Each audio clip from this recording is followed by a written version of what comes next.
Hello friends, ये हाय बंटू। तो सुनाता हूँ कहानी, एक और बहुत ही मजेदार कहानी है आज की। सुनना चाहेगा?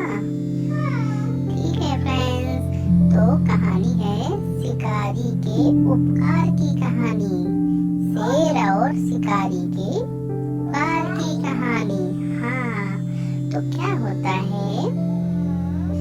हाँ फ्रेंड्स, तो सुनो, क्या होता है, गर्मी के दिनों में हाथी जिस रास्ते पर पानी पीने जाती हैं, उस रास्ते में लोग बड़ा गहरा गड्ढा खोद देते हैं।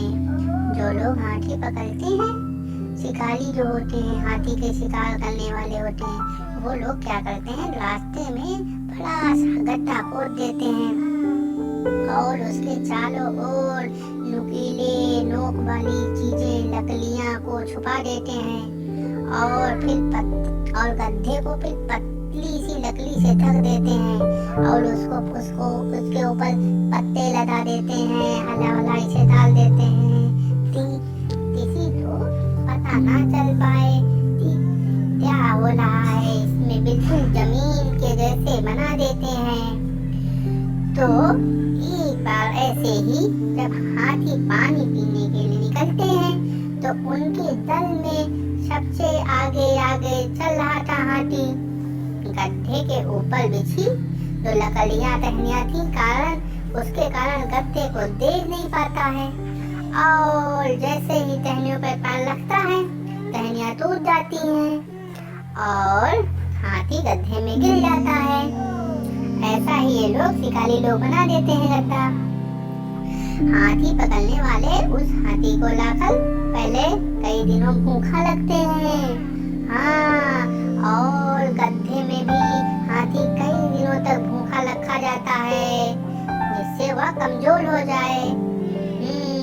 खाने पीने मिलेगा नहीं, कमजोर हो जाएगा, जिससे वो बाहर निकाला जाएगा तो बहुत ज्यादा, हाथी तो इतना ताकतवर होता है तो बहुत ज्यादा वो उधम ना मचाए, किसी तोड़ फोड़ ना कर पाए, चल ना पाए ज्यादा तेज से, तो इसीलिए वो लोग उसको भूखा लगते हैं। फिर क्या होता है, जब हाथी को बहुत ज्यादा भूख लगती है, हाथी भूख के कारण छटपटाने लगता है, बिलबिलाने लगता है, तो फिर एक आदमी उसे चारा देने के लिए आता है। फिर चारा देने के बहाने जैसे अब आदमी ने चाला दिया तो हाथी समझता ले ये तो बढ़िया आदमी है, बढ़िया इंसान है, तो उससे फिर वो धीरे धीरे अपनी जान पहचान कर लेता है। फिर हाथी को फिर वही सिखाता फिर है, हाथी को सिखाने लगता है कैसे करना है, क्या करना है। फिर क्या करते हैं, वो लोग सिखा देते हैं, उसको शिक्षा देते हैं। उसके बाद वो लोग हाथी को बेच देते हैं, समझ गए? हाँ, तो फिर ऐसे ये लोग हाथी को पकड़ते हैं। लेकिन क्या होता है, कई बार हाथी पकड़ने के लिए जो गड्ढा बनाया जाता है, उसमें रात को धोखे से कहीं हिरन गिर जाता है, कहीं नीलगाय गिर जाती है, कहीं चीता, कहीं शेर। बहुत सी साल छोटा गड्ढा होता है तो उसमें कोई भी गिर सकता है, पतला सा बिछा होता है, उसके ऊपर दूसरे जानवर भी गिर जाते हैं, तो गड्ढा बनाने वाले उन्हें भी निकाल देते हैं। तो हाथी पकड़ने वालों ने अफ्रीका के जंगल में एक बार हाथी फंसाने के लिए गड्ढा बनाया और फिर उसे ढक दिया जैसे बताया था।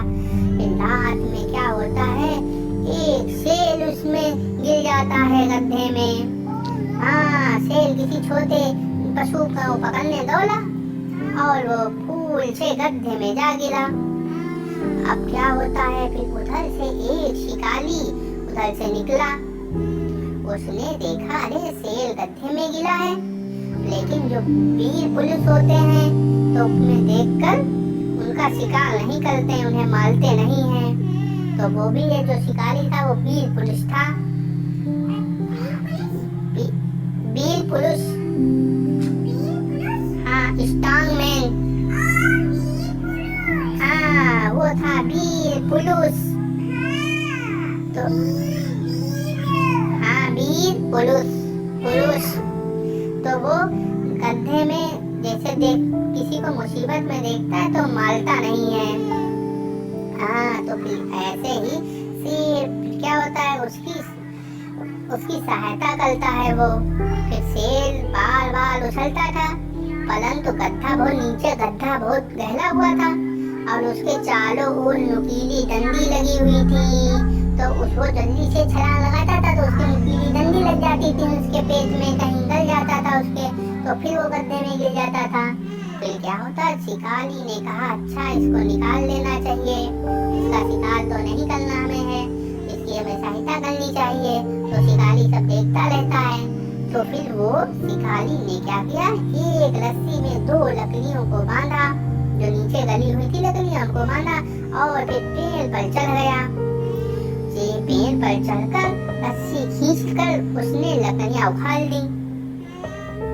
जब लकड़ियां उठ गई तो शिकारी ने नीचे से लकड़ियां इसलिए नहीं उखाड़ी, पता क्यों नहीं उखाड़ी, काले कहीं वो शिकारी नीचे लकड़ियां उखाड़ते और शेर तो जानता नहीं था, कहीं उनको शेर उन्हीं को ना शिकार अपना बना लेता। तो इसीलिए उन्होंने अपनी होशियारी दिखाई, पेड़ पे चढ़ गए, लकड़ियां उखाड़ रस्सी बांधी। तो फिर उन्होंने जब लकड़ियां उखाड़ दी तो फिर शेर का हो गया रास्ता साफ, जहाँ से वो उछलता था। तो वो जैसे ही उछला वहाँ पे लकड़ी थी नहीं, वो गड्ढे के बाहर निकल आया। लेकिन वो शेर जानवर भी जो भी होते हैं वो सब पहचान लेते हैं आदमी तो शिकारी को उसने देख रहा था, वो समझ गया कि ये मेरी सहायता कर रहा है। तो फिर वो अपने चुपचाप जंगल की ओर चला गया, भाग गया। फिर वही शिकारी एक दिन क्या होता, शिकार करने के लिए कहीं जाते हैं जंगल और झरने के किनारे पानी पीकर बैठा था और वह बहुत थका हुआ भी था। इसीलिए क्या था, उसने कहा कि यहाँ पे थोड़ी देर लेट लिया जाए। जब वो लेटे तो उनको नींद आ गई। झरने के किनारे हवा ठाते ठाते ठंडी हवा थे, वो सो गए। फिर इतने में वहाँ एक चीता आ जाता है, टाइगर। और फिर क्या होता, वो शिकारी को मारने के लिए उसके ऊपर बैठ जाता है। कहता है अरे यार तो बहुत बढ़िया शिकार मिला। बेचारा शिकारी डर के मारे चिल्ला भी ना सके, उसी का आवाज बंद हो गई। अब चीता जिसके सामने बैठ जाएगा उसकी तो हालत तो हो जाएगी ना, सिट्टी पिट्टी दम हो जाएगी उसकी। फिर क्या होता है, फिर वो चिल्ला भी नहीं सक रहा था, बेचारा लेता था, कहता ले यार तो मर गए यार, तो ये चीता खा डालेगा, यही सोच रहा है। लेकिन क्या होता है, इतने में एक भारी से जोर से गरजा, उसकी गर्जना सुनते ही इतनी तेज चिल्लाया, चीता पूंछ दबा के भागने लगा।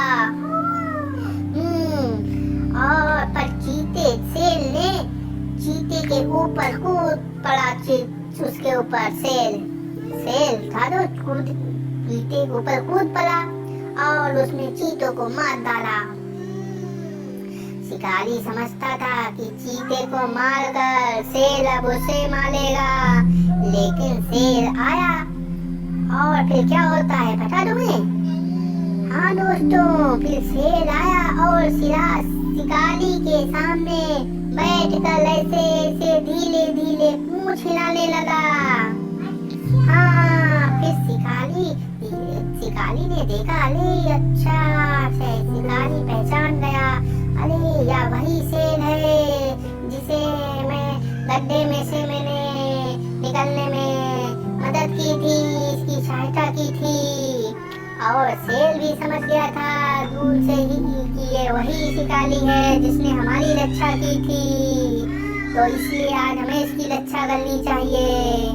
इसीलिए चीते को शेर ने मार डाला था। फिर क्या होता है, शेर वहाँ चुपचाप बैठा, उनके सामने पूंछ हिला रहा था। शिकारी भी समझ गया था कि अब ये हमारे साथ लगता है कुछ नहीं करेगा, हमें खाएगा नहीं। तो ऐसे ही उन लोगों में दोस्ती हो गई। इसलिए हम मानव प्रजाति को भी किसी के द्वारा किए गए उपकार को भी कभी भी नहीं भूलना चाहिए। हाँ दोस्तों जीवन में तुम्हें भी उपकार करना चाहिए, क्योंकि आपके द्वारा किया गया यह उपकार कभी ना कभी आपके जरूर काम आएगा, जरूर काम आता है। तो आपको उपकार करके भूल जाना चाहिए, उसे याद रखने की कोई जरूरत नहीं। समझे? तो ये थी उपकार की एक सच्ची कहानी, शिकारी शेर की कहानी। तो कहानी पसंद आई हो तो लाइक, शेयर और सब्सक्राइब करिए और अपने आसपास सफाई बनाए रखिए।